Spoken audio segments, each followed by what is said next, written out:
Le dollar le plus utilisé de la crypto court désormais contre la montre. Et si le temps s'épuise, les Américains pourraient en perdre l'accès.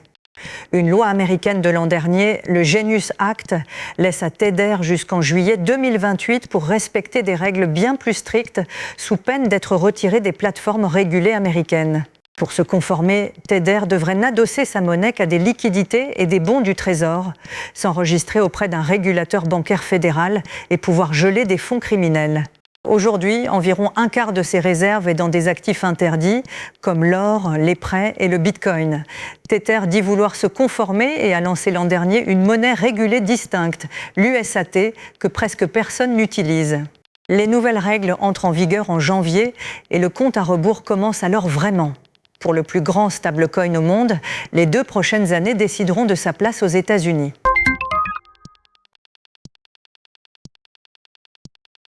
Il a survécu à chaque crash, à chaque marché baissier et à 7 ans de chaos de la DeFi. Mais un seul exploit l'a terrassé.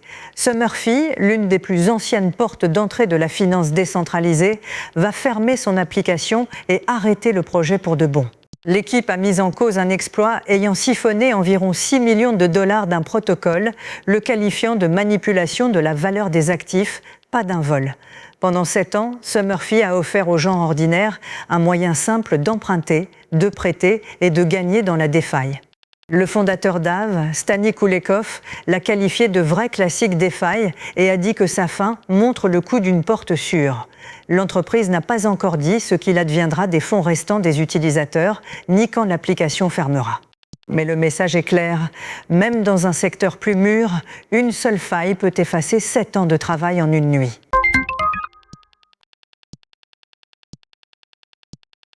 36 millions de dollars se sont volatilisés de la plus grande bourse crypto de Corée.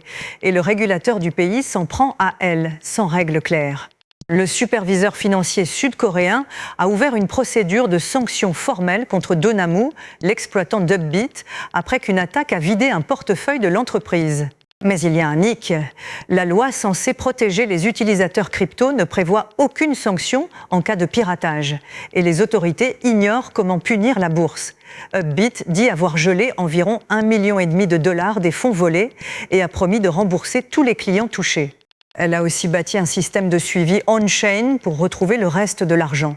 Les régulateurs disent désormais qu'ils combleront ce vide juridique dans une future loi crypto.